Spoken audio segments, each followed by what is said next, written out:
Peut-être vous avez déjà entendu parler d'un proverbe chinois qui dit « On retient mieux une image que 1000 mots ». J'en ai fait l'expérience quand j'étais jeune diacre, j'avais 27 ans. Je devais prêcher un rassemblement de 400 jeunes à Lisieux. Alors, je disais à Jésus, mais Jésus, donne-moi une manière, quelque chose qui puisse retenir. Voilà. Et il m'est venu une histoire, l'histoire de Buldo. Buldo, c'est un petit poisson rouge. Il représente chacun d'entre nous. Voilà. Quand on était chez nos parents. Ce petit poisson rouge, dans son bocal, se trouve dans une maison au nord de Marseille, dans les collines au-dessus de Marseille.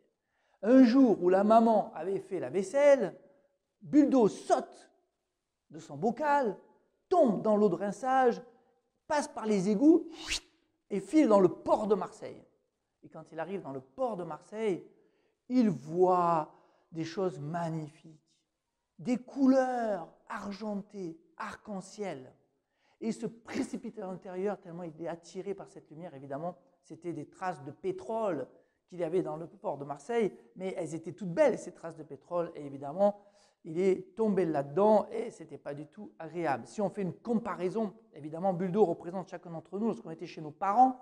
Un jour, on va quitter nos parents et quand on quitte nos parents, souvent, on est confronté à cette liberté. Ça y est, je ne suis plus dans mon bocal et en même temps, à tout ce qui, dans ce monde, eh bien, peut ne pas être du Seigneur, peut être même de l'ordre du péché. Ça nous attire, c'est attrayant, mais ça ne nous fait pas du bien. Et puis un jour, le poisson, à force d'être là-dedans, il n'était pas heureux. Il nage un peu vers la Camargue. La Camargue, c'est sur la droite de Marseille. Et il tombe à l'embouchure du Rhône. Le Rhône, ce grand fleuve qui descend jusqu'à la Camargue. Et là, il se dit, tiens, ça a l'air différent ici. Et il remonte le cours du fleuve. Et ce n'est pas facile. Parce que le chrétien, lorsqu'il veut quitter le monde, il met à contre-courant. Il n'est jamais dans le bon sens. Le monde t'aspire dans le sens de la facilité. La foi chrétienne te fait remonter dans l'autre sens. Et donc il nage, et puis à un moment, il arrive, plus il avance et plus le fleuve devient étroit, puisqu'on arrive, la source du fleuve se trouve, figurez-vous, dans les montagnes en Suisse. Vous imaginez le chemin qu'il a dû faire. Et plus il avance, plus ça devient compliqué. Et il faut sauter, voilà. Et bien c'est le projet de toute une vie chrétienne. Ça sera toujours à contre-courant. Et surtout, dès qu'on arrête de nager, dès qu'on arrête d'être attentif, dès qu'on n'est plus vigilant, alors qu'on a mis beaucoup d'efforts pour monter, en quelques minutes, on peut dégringoler et retourner dans la mer, parce que le courant est tellement puissant. Donc voilà, cette petite image, c'était pour dire, évidemment, vous l'avez compris aux jeunes, que maintenant vous devez quitter vos parents, mais que vous ne remonterez jamais dans le bocal, d'ailleurs. Hein. Le but de la vie, ce n'est pas de remonter dans le bocal, c'est de remonter à la source, et la source, c'est Dieu, ça c'est très important, hein. Et que ça sera toujours difficile, et qu'il faut faire attention aux mirages de la société. Donc voilà ma petite histoire que je raconte à ces jeunes, des années après. Donc j'ai aujourd'hui 54 ans et j'avais 27 ans, donc ça fait quelques années, n'est-ce pas? Et bien des années après, ça fait le double je crois, exactement, non? Ouais, pas mal. Ça fait exactement le double. Des années après, et bien j'ai encore des parents que je rencontre, des jeunes qui ont 30 ans, des jeunes parents qui me disent « Ah, mon père, j'étais à Lisieux, j'étais adolescent, j'avais 12, 13, 14 ans, 15 ans. » Eh bien, je me rappelle de l'histoire de Buldo. C'est quand même étonnant. Et du coup, depuis cette première histoire que j'ai racontée, j'ai toujours, lorsque je devais faire un enseignement pour les jeunes, surtout pour les jeunes, le Seigneur m'a donné cette grâce de beaucoup prêcher pour les jeunes. Souvent, quand j'ai un enseignement à faire, je me mets en prière et je demande à Jésus, si tu le veux, donne-moi une image pour qu'il retienne quelque chose. Alors, petit à petit, j'ai fait un certain nombre de paraboles qui me sont venues. Des paraboles, par exemple, la parabole de la glu, ou pourquoi il faut passer par un prêtre pour se confesser. La parabole du radiateur, ou si Dieu est bon, pourquoi la souffrance, etc. Plein de petites paraboles comme ça qui me sont venues et que j'ai commencé à dire en prédication. Et puis, un jour, un jeune m'a dit, mais ces paraboles, elles nous parlent, il faudrait les mettre sur YouTube. Alors, j'ai dit, pourquoi pas, ils les ont enregistrées, c'était, je crois, en 2010, par là. Et depuis, la chaîne YouTube de ces prédications est bientôt à 1 million de vues. Donc, c'est très modeste par rapport à d'autres vidéos, bien sûr. Mais ça montre quand même que ça répond à une attente, que ces prédications, vous voyez, touchent des gens qui ont envie de comprendre le Seigneur, de mieux l'aimer et de mieux le faire aimer.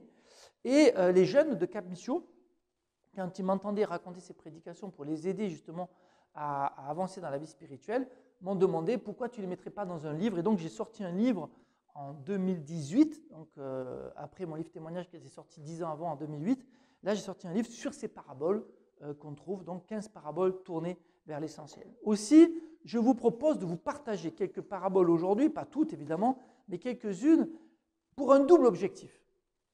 Mon premier objectif, c'est que par ces simples images, vous puissiez vous-même mieux comprendre quelques éléments de la vie spirituelle. Voyez ? Et le deuxième objectif, et donc ça va vous permettre de mieux aimer Jésus. Mon deuxième objectif par ces paraboles, c'est que vous puissiez les redonner facilement. C'est-à-dire que j'espère que ces petites paraboles, comme l'histoire du bulldog du poisson rouge, sont tellement simples à visualiser que vous arrivez vous-même à pouvoir, un jour, si vous rencontrez, je ne sais pas, un enfant qui fait sa crise d'adolescence et qui est en crise spirituelle, pourquoi pas lui raconter l'histoire de bulldog. Le but de ces paraboles, c'est non seulement de vous permettre d'édifier, d'être édifié un peu dans la foi, si possible, mais aussi de vous donner les moyens vous-même, à votre tour, d'édifier la fameuse devise de Cap Missio, rencontrer Jésus, l'aimer par des paraboles et le faire aimer par le moyen des paraboles. Alors, je vais évidemment faire quelques-unes des paraboles en fonction du temps qui m'est imparti. Je ne sais pas trop combien j'en ferai, mais on va partir à l'aveuglette, on verra bien. Mais je voudrais commencer par une parabole, la plus importante, qui n'est pas de moi, qui est de Jésus. Je voudrais commencer par dire que, évidemment, le maître en parabole, c'est Jésus. D'ailleurs, aujourd'hui, si vous demandez à des jeunes collégiens, qu'est-ce que c'est qu'une parabole? La plupart d'entre eux vont vous dire, parabole, alors autrefois, parce que ça a déjà changé, avant, il y a encore 5, 6 ans ou 10 ans, quand vous disiez, c'est quoi une parabole? Ils disaient, je sais moi, c'est pour regarder Canal+. Là, c'était ces grosses antennes rondes là. Et quand j'ai eu l'occasion de voyager dans beaucoup de pays, ça m'a impressionné au Brésil, par exemple, un pays assez pauvre, dans les favelas, alors qu'il n'y avait que des maisons en torchis, c'est-à-dire en briques et en tôle, ils avaient des énormes paraboles parce qu'il fallait capter la télévision. Aujourd'hui, comme vous le savez, tout ça, ça disparaît un peu puisque maintenant la télévision arrive par Internet. Mais voilà. Et puis sinon, l'autre parabole, parfois certains jeunes levaient la main, qui a fait des études un peu scientifiques et disaient que c'était, comment on appelle ça, une courbe mathématique, c'est ça? Une courbe mathématique, c'est une parabole. Mais les chrétiens, évidemment, eux, quand ils entendent parabole, ils pensent à qui? Ils pensent aux enseignements de Jésus. Ils savent bien que Jésus, tous ceux qui sont chrétiens, qui sont allés au catéchisme enfant, ils ont entendu parler de la parabole, des paraboles. Jésus utilisait les paraboles, utilisait ce moyen donc d'une sorte de métaphore, d'histoire qui raconte une réalité pour mieux comprendre une autre réalité. Et donc Jésus, parmi toutes les paraboles, il en a fait beaucoup, il y en a une qui me touche en particulier. C'est la parabole du semeur. Alors je ne vais pas vous la lire parce que je préfère tout un enseignement sur la parabole du semeur, mais je vous la raconte un petit peu, comme si je l'avais entendue de Jésus et que je vous la racontais, comme vous, j'espère peut-être que vous aurez l'occasion de re-raconter d'autres paraboles. Eh bien, Jésus dit à ses disciples, écoutez, le royaume de Dieu est comparable à quelqu'un qui jette une semence dans un champ. Et il y a 4 cas de figure. La semence, alors ce qui est marrant, c'est que Jésus va raconter cette histoire à ses disciples, cette parabole, et il va parler de 4 cas de figure. La semence qui tombe au bord du chemin, la semence qui tombe sur un sol caillou, rocheux, avec des cailloux, la semence qui tombe dans les épines, et enfin la semence qui tombe dans la bonne terre. Une fois qu'il a raconté cette histoire, énigme, il passe à autre chose, à un autre sujet. Et puis quelques versets plus loin, nous dit Matthieu chapitre 13, Jésus dit, au fait, vous voulez que je vous raconte, que je vous explique la parabole? Je trouve ça très mignon parce que on a lu l'histoire, on n'a pas très bien compris. C'est quoi cette histoire de cailloux, de ronces? Et puis Jésus part sur un autre sujet, et puis d'un seul coup il s'arrête et dit, au fait, vous avez compris? Et donc c'est rare qu'il fasse ça. Habituellement, Jésus donne une parabole sans l'expliquer. Là, dans Matthieu 13, il va expliquer à ses apôtres pour être sûr qu'ils ont bien compris. Et donc il va dire quoi? Il va dire, vous voyez, la semence, c'est la parole de Dieu. C'est la venue du royaume de Dieu dans ma vie. J'accueille la parole de Dieu. Donc un jour, quelqu'un m'a présenté cette parole et je l'ai accueillie pour devenir disciple. Ok. Mais quand cette parole tombe, elle tombe au bord du chemin. Alors, j'ai dit, mais tiens, c'est bizarre. Si je suis un semeur, à la place de Jésus, je sème la parole de Dieu, je ne vais pas la semer au bord du chemin, je la sème dans le champ. Pourquoi au bord du chemin? Parce que le chemin, c'est cette partie au bord du champ, si vous voulez, où les gens marchent très vite. Donc ça piétine. Et donc la semence peut pas, elle peut pas descendre dans la terre. On la voit, elle est au bord du chemin. Et qu'est-ce que fait les oiseaux? Nous dit la parabole, nous dit, les oiseaux viennent et piquent cette parole. Alors déjà, il y a ce côté, l'activité. J'arrête pas de marcher au bord du chemin, ça empêche la parole de Dieu de descendre en profondeur. Donc ça, c'est un premier point. Mais c'est surtout l'action du démon. Vous avez peut-être vu, je ne sais pas si tout le monde a vu ça, mais il y a un vieux film de notre génération, de Hitchcock, Les oiseaux. On voit des oiseaux qui viennent piquer, sont des corbeaux noirs et qui viennent agresser les gens. Donc j'imagine vraiment ce diable, dès qu'il voit que la parole de Dieu est semée dans ton cœur, il vient pour l'enlever. C'est terrible. Il faut croire à ça. Il ne faut pas en avoir peur, mais il faut être conscient que le début de la vie spirituelle est un combat parce que Dieu veut vous prendre pour lui, mais que le démon ne veut pas vous lâcher. Donc il y a un combat. Ce n'est pas moi qui le dis, c'est Jésus. Le diable, comme un oiseau, vient retirer ce qui a été semé. Terrible. Deuxième cas de figure. Jésus dit, deuxième cas de figure, c'est la semence n'est pas tombée, elle n'a pas été enlevée par l'oiseau, elle est bien tombée sur le sol, mais il y a des rochers, il y a des cailloux. Alors, évidemment, si jamais il y a des cailloux, la semence ne va pas descendre de profondeur. Donc dès qu'il va y avoir du soleil, dès qu'il va y avoir de l'eau, ça va pousser tout de suite. Ça, c'est les jeunes convertis.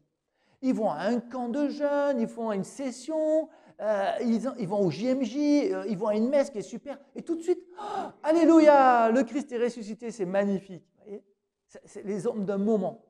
Mais, faute de racines, comme ils n'ont pas descendu les racines, la semence était trop à la superficie, ils sont restés superficiels, ils n'ont pas creusé.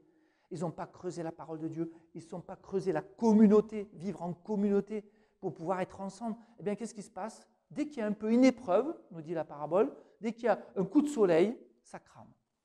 Faute de racines, la moindre... Et c'est ce qui arrive souvent. Les gens sont comme d'un moment. Ils sont à fond, oui, Jésus, Jésus, mais ils ne persévèrent pas. Qu'est-ce qu'il faut faire? Il faut casser les cailloux, il faut descendre en profondeur. La vie chrétienne demande de l'effort. C'est difficile de casser les cailloux. Ce serait plus facile de rester à la superficie. Qu'est-ce qui dans ma vie est difficile et dur qui fait que je n'arrive pas à approfondir ma foi? Pourquoi certains font ce que j'appelle la foi du yo-yo? Alors le yo-yo, je ne sais pas si vous connaissez ça, c'est un jeu avec une ficelle et un rond là, qui descend, qui monte. Vous avez connu ça? On s'amusait à faire le yo-yo. Eh bien, le yo-yo, c'est je vais à un camp l'été, je suis à fond pour Jésus, et puis le reste du temps, j'abandonne et j'attends l'année d'après de faire un nouveau camp pour revenir avec Jésus. Ça, c'est le yo-yo. Je suis l'homme d'un moment. Faute de racines, dès que j'ai une moindre épreuve, ça ne dure pas. Enfin, ensuite, le troisième cas de figure, c'est les racines, c'est les ronces et les épines. Et Jésus va dire clairement c'est quoi? C'est les soucis du monde. Mais c'est normal d'avoir des soucis. Vous n'avez pas des soucis, vous? Moi, j'en ai. Mon souci, le plus grand souci de ma vie, c'est que Jésus soit aimé. Bon, j'en ai d'autres, hein, mais vraiment, je me dis, mais qu'est-ce qu'on fait? Est-ce qu'on fait suffisamment pour que Jésus soit aimé? Et ma grande joie, c'est de former des jeunes apôtres comme les jeunes de Cap-Mission, hein, qui vont être ceux qui vont me soulager un peu de ce souci, puisqu'ils vont prendre sur eux le souci de faire aimer Jésus. C'est cool. Donc du coup, vous prenez une part de mes soucis, c'est génial. Mais des soucis, on en a tous. Ça peut être des soucis financiers, ça peut être des soucis de maladie, ça peut être, voilà, des soucis, on en a tous. Eh bien, Jésus dit, les soucis de la richesse. Les soucis du monde et l'attrait de la richesse. C'est-à-dire que ce n'est pas les soucis apostoliques qui posent problème. Parce que cela, si je suis soucieux de la mission, Jésus, je dis, Seigneur, ce n'est pas moi l'artisan, je ne suis que ton serviteur, donc c'est toi qui dois faire le job. Hein. Mais par contre, si je suis soucieux des choses de ce monde et l'argent doit servir pour le royaume, mais ne doit pas être notre lieu de souci. On peut être pauvre et être détaché. On peut être même très riche et avoir aussi des soucis d'argent. En fait, ce souci de la richesse, de l'accumulation de l'argent, est un grand danger pour la vie spirituelle. Il faut vraiment l'entendre, hein, c'est Jésus qui le dit. Et on imagine comment cette graine, la parole de Dieu, elle est là. Vous allez à la messe, vous écoutez, vous faites des sessions, mais le souci de la vie matérielle est disproportionné par rapport au souci du royaume. Hein. Et ça, c'est pas bon. Hein.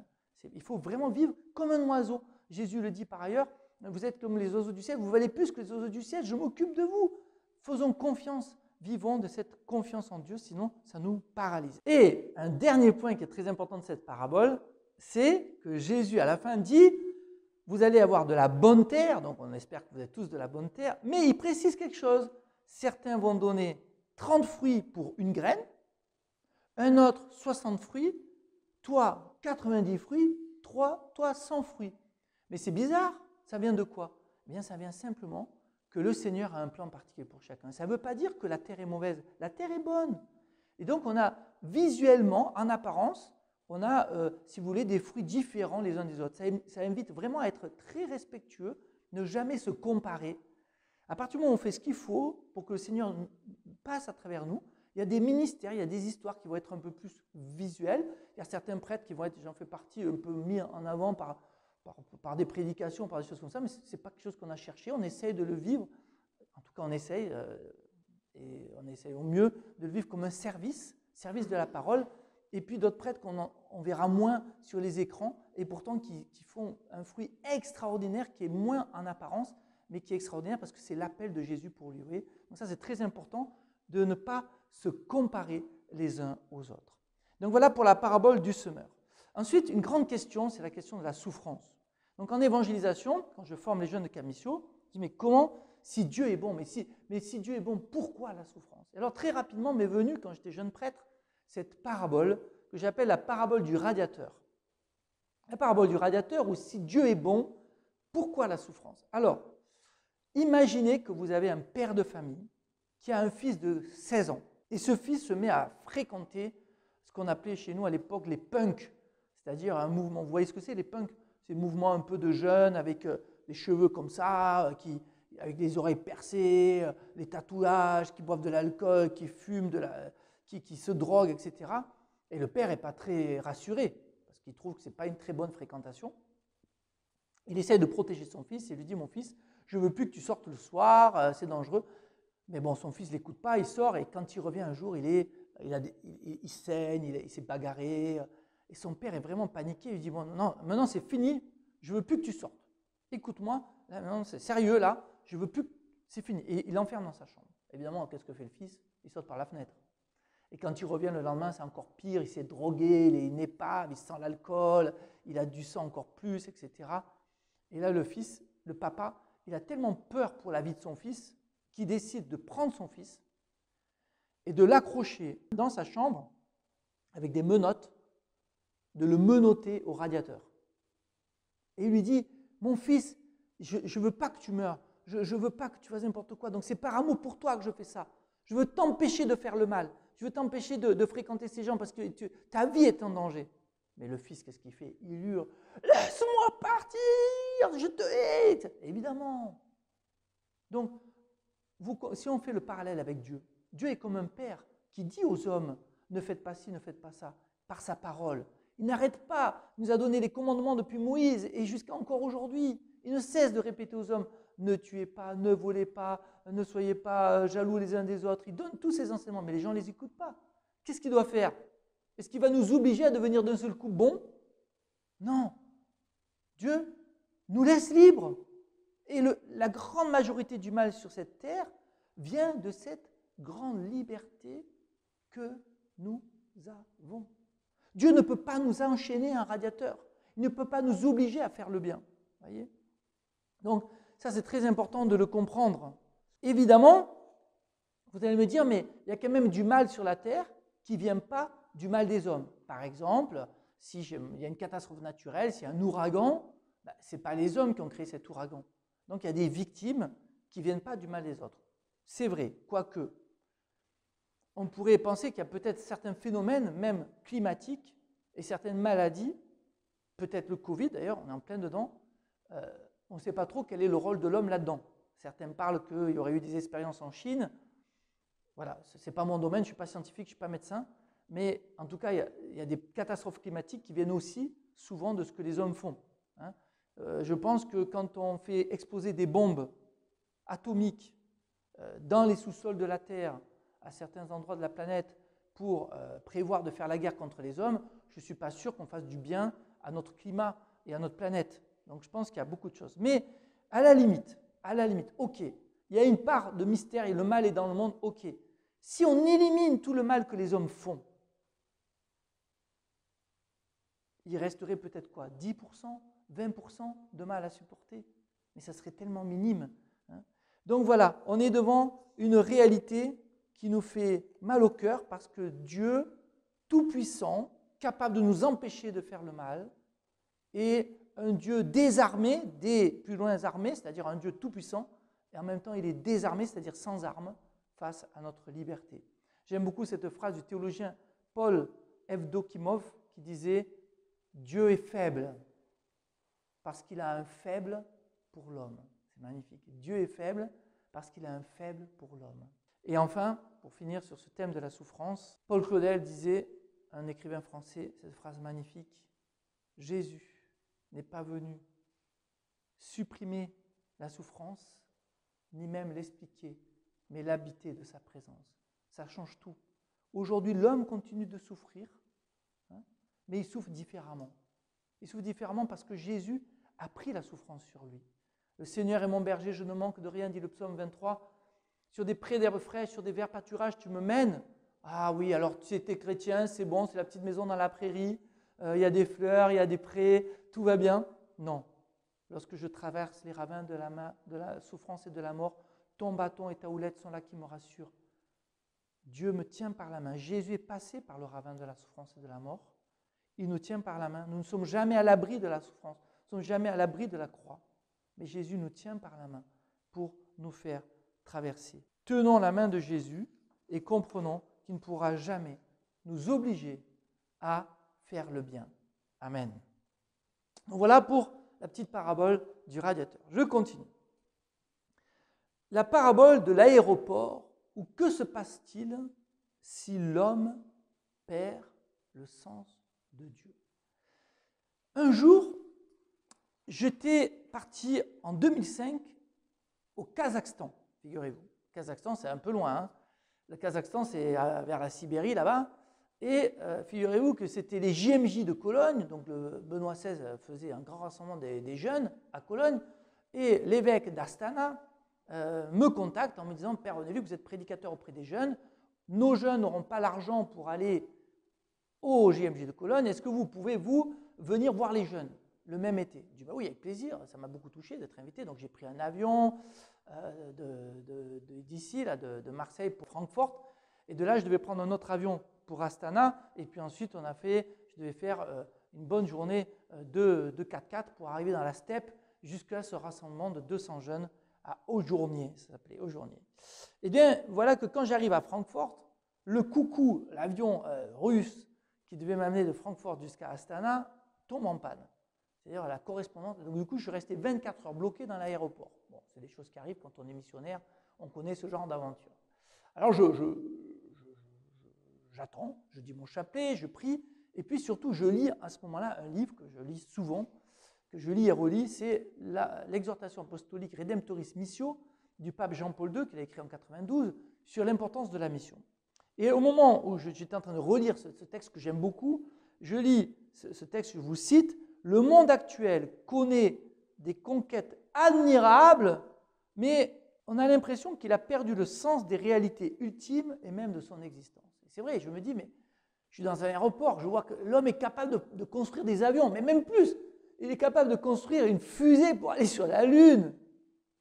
Et pourtant, cet homme qui est capable de prouesses incroyables, eh bien, il est incapable de réfléchir sur les choses fondamentales, comme par exemple le sens de la vie,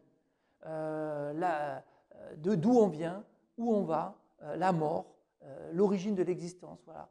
On ne sait même plus se poser des questions sur sa propre existence, des questions existentielles. Non, on est préoccupé que du matériel, de l'intelligence artificielle, etc. Donc, très étonnant. Je continue à lire et je vois cette phrase qui me fait un choc incroyable. Dans le monde moderne, il existe une tendance à réduire l'homme à la dimension horizontale. Il n'y a plus de dimension spirituelle. Moi, j'ai eu la chance de beaucoup voyager dans ma vie et même de vivre à l'étranger. J'ai vécu 2 ans en Afrique, j'ai vécu 3 ans en Italie, j'ai vécu 1 an en Croatie. J'ai eu l'occasion de visiter tous les continents, que ce soit l'Australie, que ce soit l'Amérique du Sud, etc., que ce soit les États-Unis. Et partout où j'ai voyagé, j'ai trouvé beaucoup de gens qui avaient une sorte de sensibilité spirituelle beaucoup plus grande que nous en Europe. Nous, on réduit vraiment tout à l'horizontale. C'est assez impressionnant. Et du coup, au moment où je lis ça, il n'y a plus de dimension verticale, je lis cette phrase et je regarde par la fenêtre de l'aéroport. Et comme il y avait eu un problème au-delà des problèmes mécaniques qu'il y avait sur notre avion, il y avait eu un problème, je crois, je sais pas quoi, d'aiguillage, je sais pas quoi. Il y avait un retard dans le départ des avions.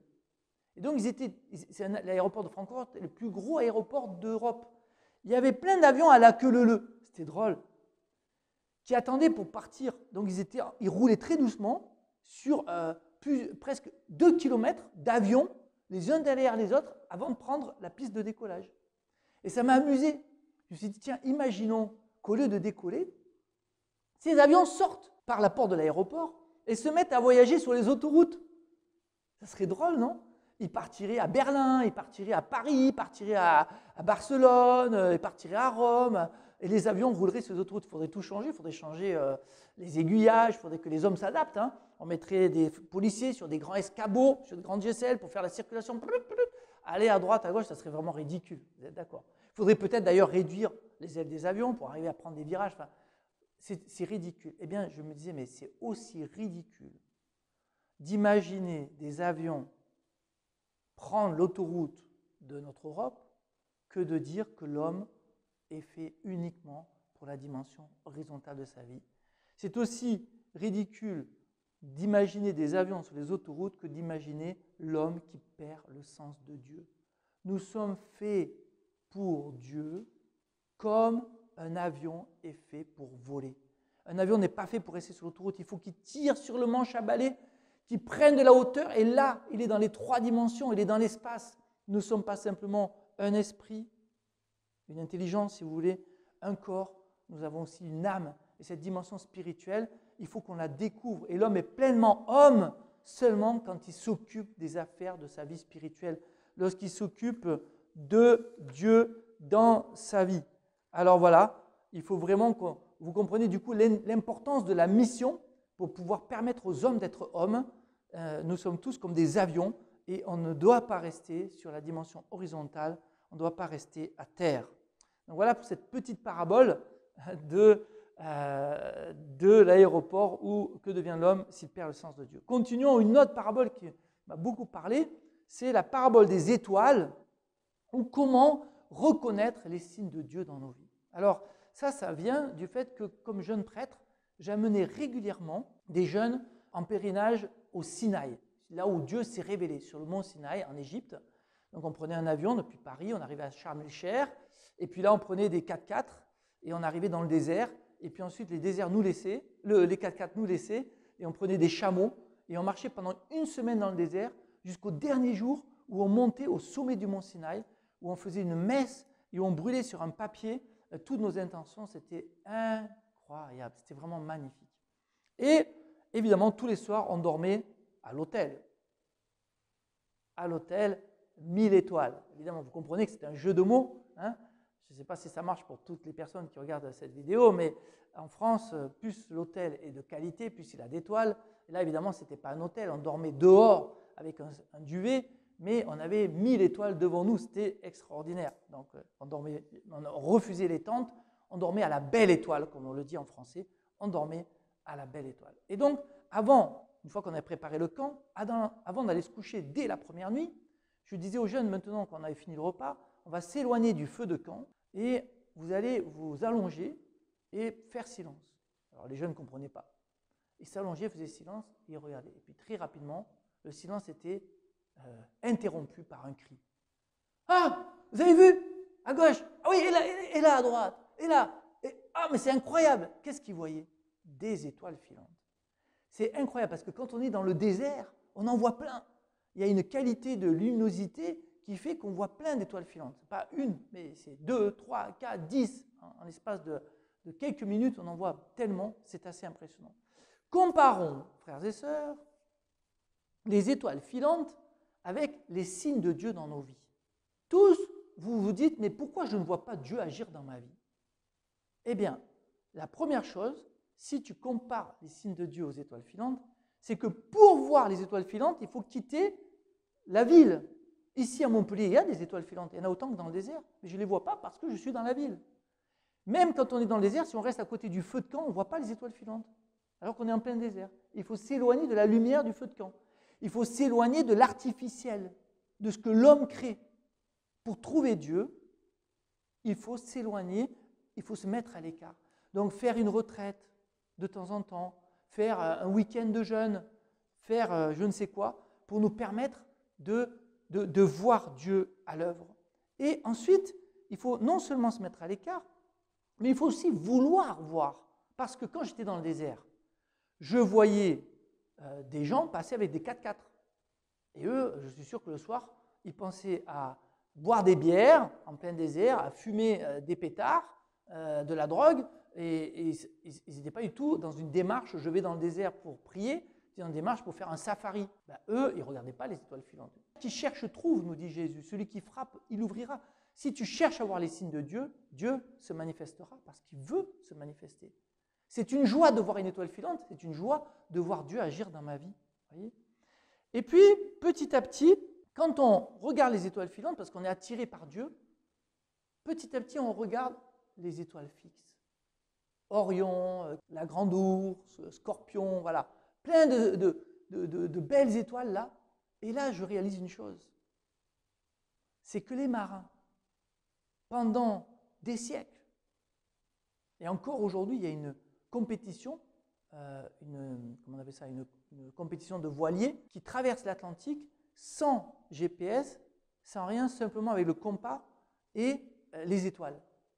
Et donc, pendant des siècles, les marins se guidaient que grâce aux étoiles. Ils connaissaient les étoiles, ces étoiles fixes étaient des signes. Comparons maintenant, de même qu'on a comparé les étoiles filantes aux signes de Dieu, comparons maintenant les étoiles fixes aux repères que Dieu nous donne pour nous guider. Il nous donne quoi? Il nous donne la parole de Dieu, il nous donne les sacrements, notamment l'Eucharistie et la confession, il nous donne la communauté, qu'on ne soit jamais seul, jamais tout seul, sinon on ne peut pas avancer. Il nous donne la charité, celui qui aime Dieu, qui ne voit pas, mais qui n'aime pas son frère qui voit est un menteur, nous dit Saint Jean. Vous voyez ? Il nous donne l'Église, voilà, il nous donne des moyens simples, l'accompagnement spirituel, etc., etc., etc., qui nous permettent d'avancer dans notre vie. Et donc, si au début de ma foi chrétienne, j'avais besoin des signes de Dieu, d'avoir des signes comme ça, un peu, qui va m'encourager, très rapidement, j'en aurai de moins en moins besoin. Parce que j'ai les signes fixes, j'ai les moyens habituels que Dieu me donne pour avancer dans ma vie chrétienne. Ça, c'est très important. Et du coup, petit à petit, eh bien, j'ai moins besoin de rechercher des choses extraordinaires. Et ce qui est beau, c'est que même si j'en ai moins besoin, Jésus, dans sa grande miséricorde, Dieu, dans sa grande tendresse, continuera à nous gâter. J'en suis un témoin privilégié. Régulièrement, il m'arrive d'avoir ces petits clins d'yeux, les clins d'œil de Dieu, qui réjouissent mon cœur parce que je vois vraiment Dieu à l'œuvre, parce que Dieu aime gâter ses enfants. Voyez. Donc voilà cette petite parabole des étoiles qui peut vous permettre de continuer d'avancer sur votre chemin de vie. Je voudrais continuer avec une parabole qui me parle beaucoup. C'est la parabole du voilier, ou pourquoi est-ce si important de faire oraison ou de prendre du temps personnel de prière. Un jour, donc, je devais prêcher à la messe télévisée à Pludunot. Pludunot, ça se trouve en Bretagne, en France. Et puis, après la messe télévisée, j'avais un peu de temps. J'ai un ami, Axel, qui me propose de faire une sortie en voilier. À cette époque-là, aujourd'hui, je pratique beaucoup plus du kitesurf, de la voile avec des amis. Mais à cette époque-là, je n'étais pas trop branché voile. J'étais plus branché moto à cette époque-là. Et donc, je ne connaissais pas trop le milieu de la voile. Et donc, du coup, cet ami m'amène sur son voilier et on sort du port avec un tout petit moteur.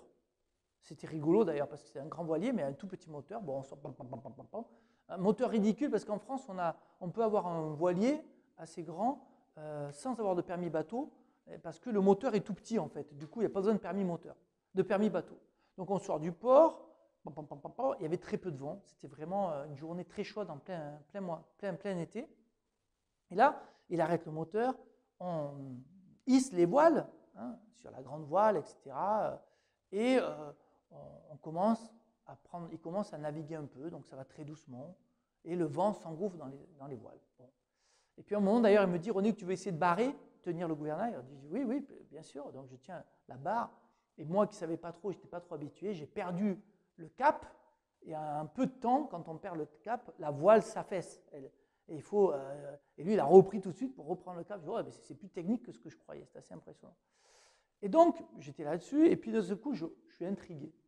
Je vois au large un autre voilier qui a lui aussi les voiles, mais qui n'a pas le même cap que nous. Alors je me dis, mais c'est quand même bizarre, puisque le vent, il n'est que dans une seule direction. Je dis, non, mais là, René-Luc, tu ne te rends pas compte, mais en fait, il triche. Comme il y a très peu de vent, il a mis son gros moteur et il avance au moteur. Maintenant, faisons l'analogie, la comparaison. Et comparons le vent à l'action de l'Esprit Saint, comme le dit l'évangile de Saint Jean. Le vent souffle où il veut, tu entends sa voix, tu ne sais d'où il vient ni où il va. Il en est ainsi de qui est né du souffle de l'Esprit Saint. L'Esprit Saint qui souffle dans les voiles, d'accord? L'Esprit Saint qui souffle. Et comparons maintenant, qu'est-ce qu'il faut faire dans ma journée pour bénéficier de cette énergie? Eh bien, le matin, je dois hisser les voiles, c'est-à-dire me mettre en état de réception. Celui qui, tous les matins, s'arrête et prend un temps de prière personnelle, cœur à cœur avec Jésus, va permettre à l'Esprit Saint de souffler toute la journée dans les voiles. Mais la plupart du temps, ce n'est pas ce que nous faisons. La plupart du temps, nous sommes plutôt comme ce monsieur qui est sorti du bateau sans hisser ses voiles, elle reste bien enroulée sur son mât, il prend le moteur et il fonce. J'agis pour Dieu, avec Dieu, mais sans recevoir l'énergie de Dieu. Et donc, qu'est-ce qui se passe? Quand j'ai plus d'essence, je m'arrête, je refais chercher à la pompe à essence et je fais des allers-retours. Oui, d'accord, j'agis, mais avec l'énergie humaine. J'agis avec mon énergie. Et c'est là que je peux faire une œuvre pour Dieu qui n'est pas l'œuvre de Dieu. Et ça change tout. L'œuvre pour Dieu, c'est j'agis pour lui, je travaille avec la paroisse, je travaille pour ma famille, mais ce n'est plus l'œuvre de Dieu parce qu'en fait, Dieu n'a pas l'occasion de t'inspirer et de souffler dans les voiles. Donc c'est tellement important, frères et sœurs, de pouvoir prendre du temps, ne pas passer notre vie à ramer ou avec ce moteur, à chercher, mais de tout le temps commencer nos journées par un cœur à cœur avec Dieu qui va faire que le Seigneur va pouvoir souffler dans les voiles de nos vies et nous donner cette énergie, celle qui vient du Saint-Esprit. Continuons avec une avant-dernière parabole, la parabole du phare ou comment discerner son chemin de vie.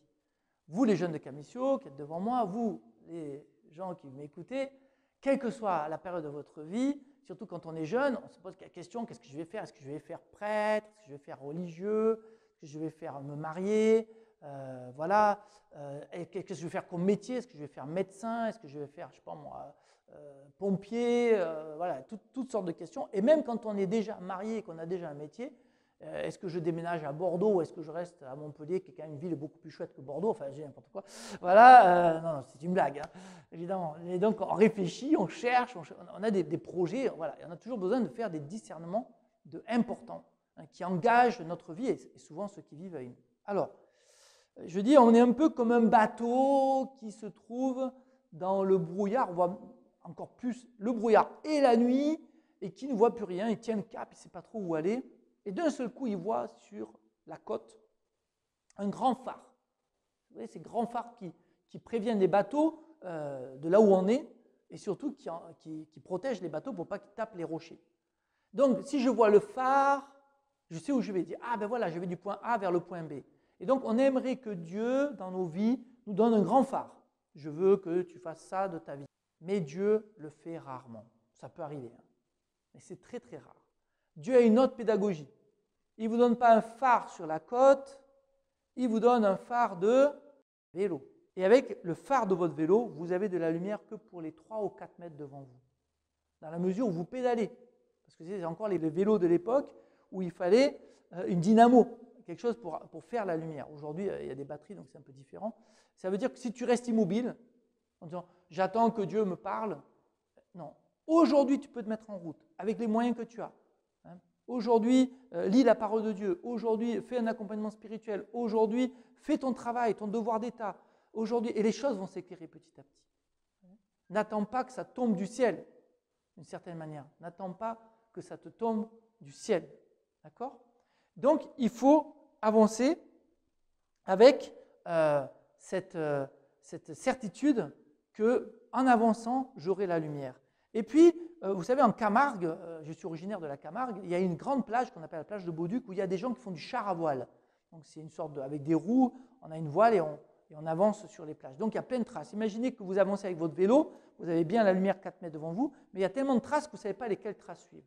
Eh bien, petit à petit, à force de pédaler, vous allez sortir de cette plage, vous allez arriver sur ce qu'on appelle la digue à la mer, une sorte de piste pour les voitures qui longent la plage. Et puis, à un moment, vous allez quitter cette piste et vous allez vous engager dans un sentier. Et vous dites, c'est là où je suis bien. C'est-à-dire que ça se fait petit à petit. C'est à force de pédaler et d'avancer que le chemin se rétrécit et qu'on se sent bien sur tel chemin. Et si par hasard, alors qu'on avait pris un chemin et qu'on sent que ce n'est pas ça, eh bien, ce n'est pas compliqué, on refait marche arrière et on prend le bon chemin. Voyez ? Donc, je suis vraiment convaincu que le Seigneur veut nous donner de faire sa volonté. Père, non pas ce que je veux, mais ce que tu veux, disait Jésus au chapitre 22 de l'évangile de Luc, au moment de Gethsémani. Nous sommes tous appelés à faire la volonté de Jésus, mais cette volonté, elle ne vient pas du jour au lendemain, elle vient petit à petit, elle se révèle petit à petit, dans la mesure où nous ne sommes pas passifs, que nous n'attendons pas que ça tombe du ciel.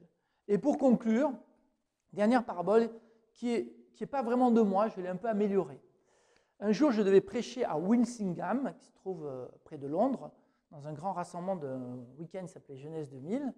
Et pendant que j'ai participé à ce week-end, avant de donner ma prédication, qui était d'ailleurs un témoignage de conversion, j'entends un prêtre qui raconte une histoire qu'on pourrait appeler la parabole de la porte du cœur, ou comment rencontrer Dieu.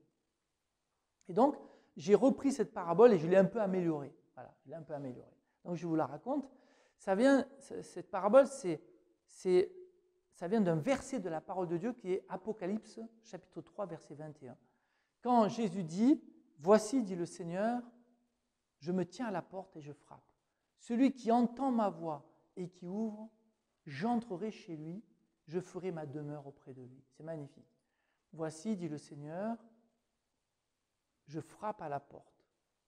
Celui qui entend ma voix et qui ouvre, j'entrerai chez lui et je ferai ma demeure chez lui. » Eh bien, il y a un peintre qui a fait un très beau tableau, il s'appelle Herman Hunt, en 1901, en représentant Jésus pour essayer d'illustrer ce verset qui se trouve devant une maison abandonnée. J'ai moi-même demandé à un ami peintre de faire un tableau un peu similaire, un peu plus moderne, il se trouve sur mon blog qui s'appelle Dieu en plein cœur, et qui représente donc ce Jésus qui se trouve devant cette porte. Alors on voit Jésus, il est devant cette maison, cette porte, et ce qui est étrange, c'est qu'il y a 1 mètre d'herbe devant la porte, il y a beaucoup de lierre, de ronces qui tombent du toit.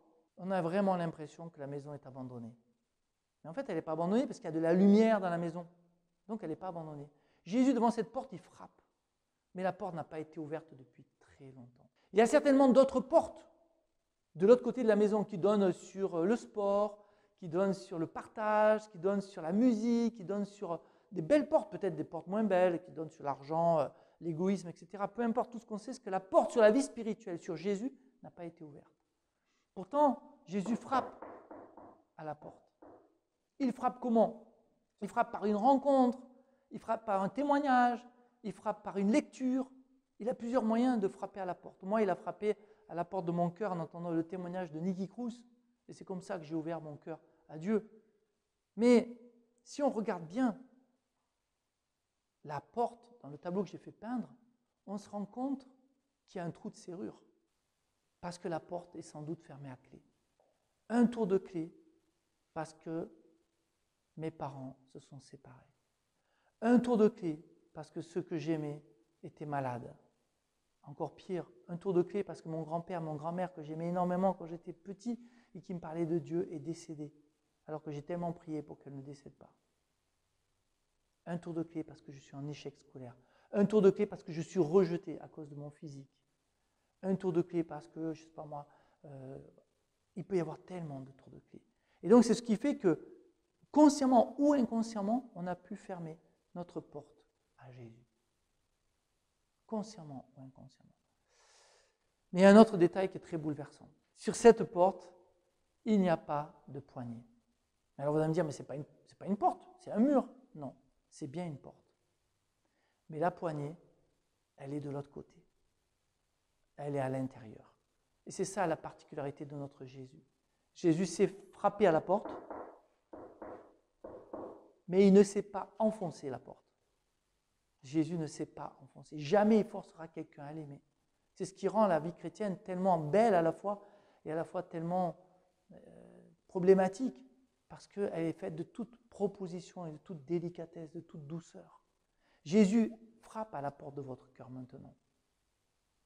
Peut-être que vous pouvez réaliser quels sont les blocages, les tours de clé qui vous empêchent de l'entendre et de lui ouvrir. Mais ce que je vous souhaite à tous, si vous ne l'avez pas encore fait, c'est de le faire dès maintenant. Si vous entendez sa voix, ne fermez pas votre cœur, mais ouvrez grand la porte au Seigneur. Mettez la main sur la poignée de votre cœur en disant simplement « Seigneur, je le veux, viens chez moi, bienvenue chez toi. » Et le Seigneur ne tardera pas à rentrer, car il attend depuis très longtemps ce moment. Alors, vous pourrez mieux l'aimer et surtout mieux le faire aimer. Amen.